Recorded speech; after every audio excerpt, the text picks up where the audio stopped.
Hey guys, it's Dan here at J&D Gardens. If you're a new viewer, welcome. Please support the channel by planting that subscribe button. And if you're already a viewer, welcome back. Well, we got a great video for you today. We're gonna be starting our first compost pile in our new compost bin, the Compost Wizard Jr. It's a cool little unit that allows you to move the pile around without breaking your back. I think you're gonna like it, and you're gonna see how easy it can make it composting for you. So stick around.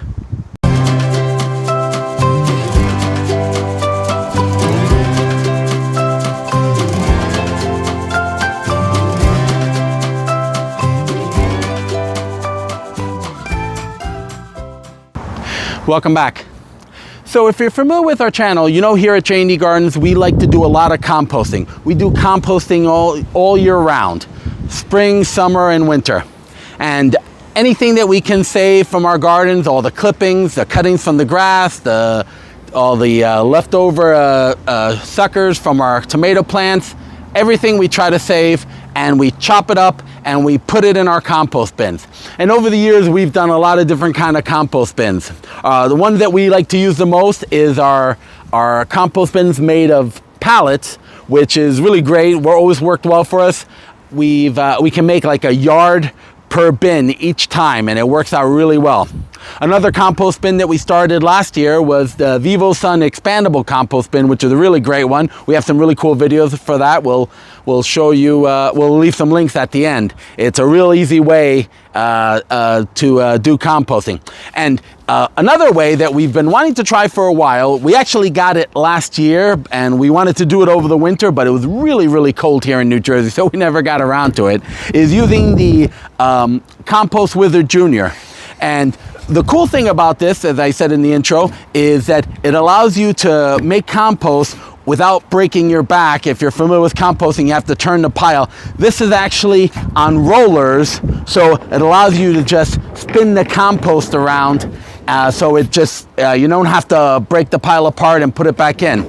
Now, the only one thing about this, that you're not making a large amount. It's it's like, I think it's like 47 gallons, and so it's not a yard, obviously, and it's not a full 47 gallons because you can't leave it totally stuffed, because if not, then you wouldn't be able to turn it. You'd just be turning a big block of dirt.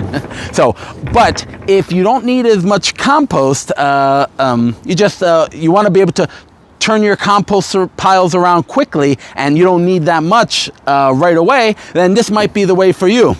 Now, a couple of things about it. It's made of plastic, hard polymer plastic, and it's really sturdy, and it can survive the cold because, like I said, it was very cold here in New Jersey, and we left it outside the whole time, and it's fine. Just a little dirty, but other than that, that's okay. Once we start the pile in there, it's going to get even dirtier.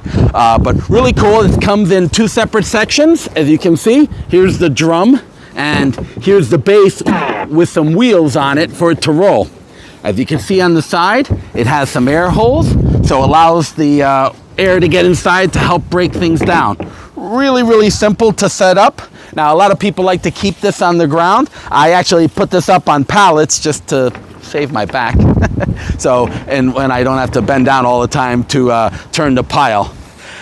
In the front of the unit, you can see there's this big hole here with a screw top, kind of like a medicine bottle, and it's pretty spacious in there. A lot of room for you to put some material in, and real simple to do. Some people say they have problems with this, but once you get it on, you just kind of tighten it up, and that's it. And then you can just kind of roll it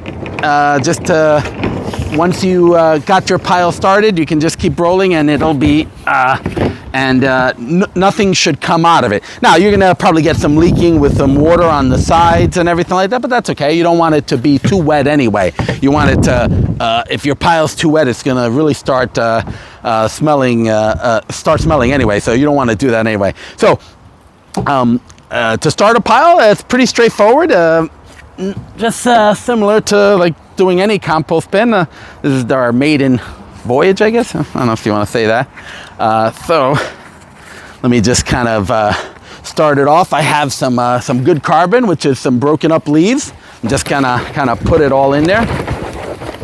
Now, you can always turn it like this and just kind of put it from the top, which is kind of cool too. trying to show you for the video, but for this case, I'll just kind of leave it like this so it's easier to go. Now I cut up a bunch of, I have a bunch of great nitrogen that I cut up from my greenhouse, all the leftover plants that we had over the winter. And this is great, nice and green, looks incredible. So put it all in here. This is the kind of cool part about it. I can just do it this way. It'll be interesting. A little bit of a mess here, that's okay.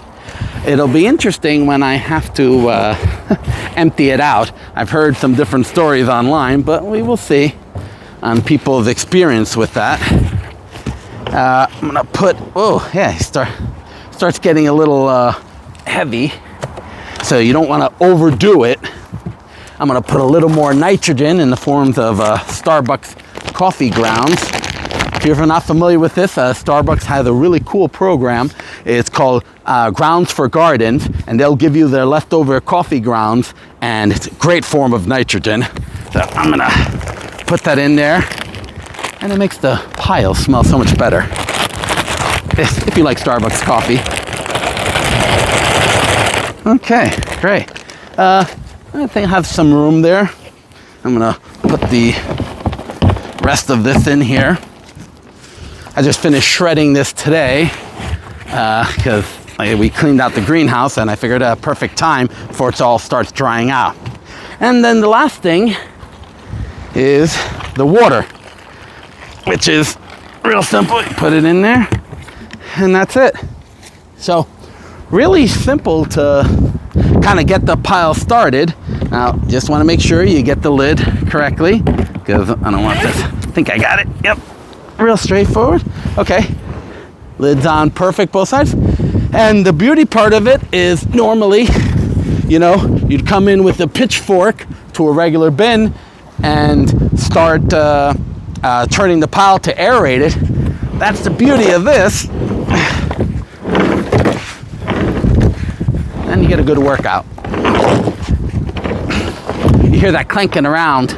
It's still a little cold, even though it's kind of warm here in New Jersey. Where I keep the water, there's still ice inside the water. So there's a bunch of ice cubes in there, which is fine. But really kind of cool. It's a good workout, actually. So the thought process behind this is make life a lot easier. Let's just open it up, and it's not gonna not notice anything. It's looking like a good mixture in there. Now the leaves are more mixed in with the nitrogen and the plants and the nitrogen from the coffee grounds. So again, I'm going to make sure I have it locked in perfectly. Just give it a little tight, not too tight. And what I'll probably do is every day after work, getting kind of windy around here, every day after work I'll come and give this about a minute turn, and by doing it this way and the aeration and everything, if I need to add water I will, we should be able to turn a pile around.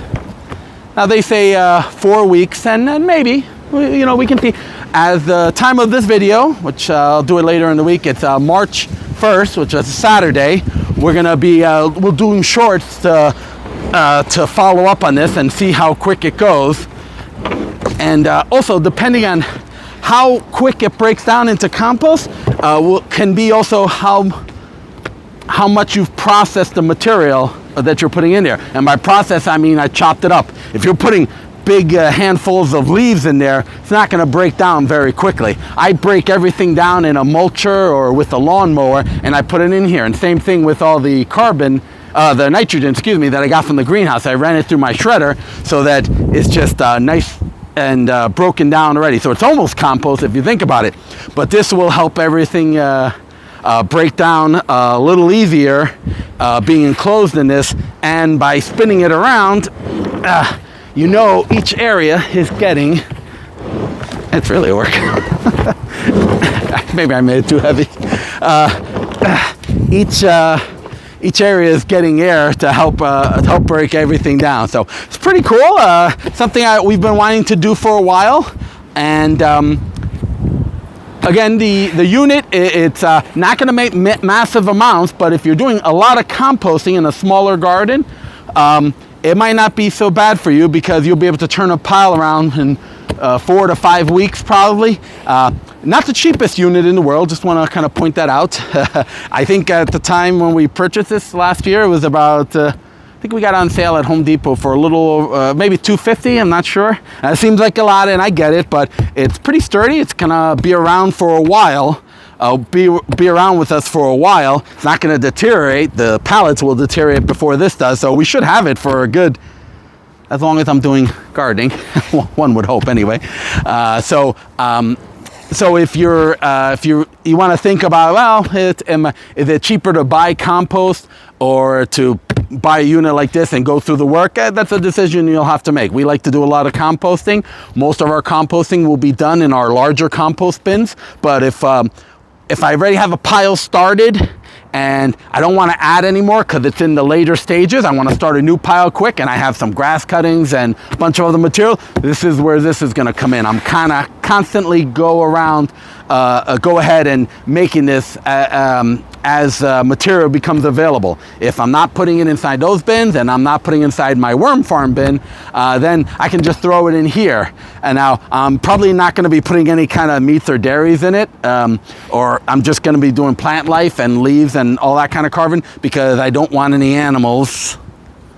And if you're familiar with this channel, I get a lot of raccoons and a lot of groundhogs around here. I don't want them attacking this thing. So, and not that I don't think they'll get into it. Though I hear, what do you call it? Raccoons have gotten so smart that they can open up jar lids and everything. And that's kind of what this is, if you think about it. So maybe I should put it a little tighter. I don't think they'll get in here, and with the material I'm going to put in here, they're not going to get anyway. But if I start putting food and stuff like this, they might. So they might be around here more, and I don't want to attract any animals at all. So whenever I do kind of composting, I don't use any meats or dairies or any sweet stuff, because that just attracts the animals, and we don't want that. I save those for the worms, and the worms eat it up. So yeah, it's very they love it, and it works out really well for us because we don't get too many varmints around here. Anyway, so we'll leave a link to this compost bin, the Compost Wizard Jr, at the end of the video. And if you're interested, take a look at it. We're going to be making a lot of videos on this, doing a lot of shorts on it, kind of keeping up every time not every time I come. I'm going to come every day and turn it, but I'll be making a lot of videos showing how the compost is doing, and how well it's breaking down as we go along. And we'll kind of count the weeks and see how quick we can make a pile. So I hope you enjoyed this video. I hope you learned something. If you have any questions on all things composting, please feel free to reach out to us. We'd absolutely love to hear from you. And be sure to hit like and subscribe and ring that bell. From all of us here at J&D Gardens, till next time, remember, yes, we can.